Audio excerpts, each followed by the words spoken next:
கணத்துக்குரிய தெய்வ பிள்ளைகள் யாவருக்கும் வாரத்தின் முதல் நாளிலே தினம் ஒரு தூதின் வழியாக சந்தித்து வாழ்த்துதல் தெரிவிப்பதிலே சந்தோஷப்படுகிறேன். இந்த நாளிலே யோவான் எழுதின நற்செய்தி நூலில் 6வது அதிகாரம் 35வது வசனம்.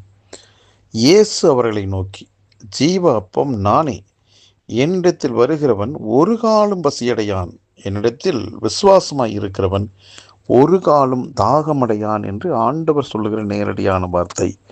இன்றைக்கு வாரத்தின் முதல் நாள். இன்றைக்கு இதை கேட்டுக்கொண்டிருக்கிற நாம் யாவருமே அவரை ஆராதிப்பதற்காக நமக்கென்று கத்தர் வைத்திருக்கிற அந்த ஆலயத்திற்கு சென்று அவரை ஆராதிக்க நம்மை ஒப்பு கொடுப்போம்.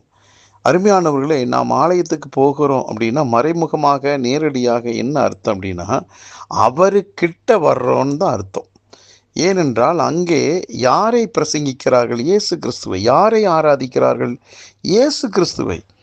யாரை தொழுது கொள்கிறோம்? யாரை புகழ்ந்து பாடுகிறோம்? யாரை குறித்து சாட்சியை சொல்லுகிறோம் அப்படின்னு எல்லாமே இயேசு இயேசு இயேசு தான். ஆகவே நாம் எல்லாரும் ஆலயத்துக்கு போகிறோம் அப்படின்னா அவர்கிட்ட போகிறோன்னு அர்த்தம். அவர்கிட்ட போகக்கூடியவங்களுக்கு என்ன நடக்குது அப்படின்னா, என்னிடத்தில் வருகிறவன் ஒரு காலம் பசியடையான், அதே போல என்னிடத்தில் விசுவாசமாக இருக்கிறவன் ஒரு காலம் தாகமடையான் என்று சொல்லுகிறார். ஆகவே அவனுடைய பசி என்பது ஒரு விதத்தில் குறைவு தானே, தாகம் என்பது ஒரு விதமான வறட்சி தானே. ஆகவே அந்த குறைவும் அந்த வறட்சியும் என்னை ஆராதிக்கிற பிள்ளைகளுக்கு வராது என்று ஆண்டவர் சொல்லுகிறார்.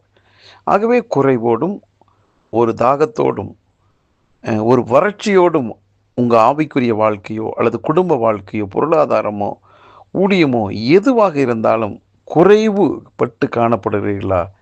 அருமையானவர்களே, ஆண்டவரிடத்தில் இன்னைக்கு போவோமே, அவரை ஆராதிக்க நாமே விட்டு கொடுப்போமே.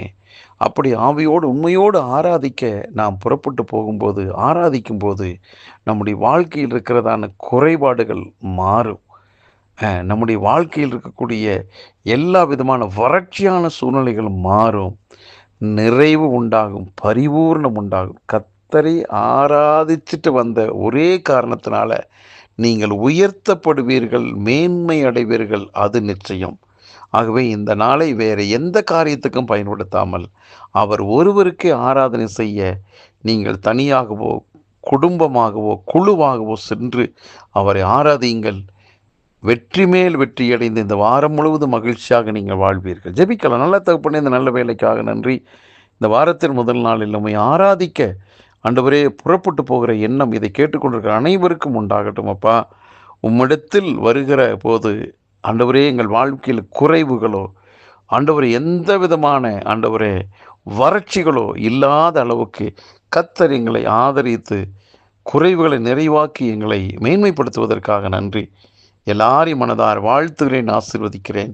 எந்த சூழ்நிலையிலும் உம்மை ஆராதிக்க பிள்ளைகள் புறப்பட்டு போவார்களாக. இயேசு கிறிஸ்துவின் நாமத்தில் ஜெபிக்கிற நல்ல பிதாவே, ஆமென்.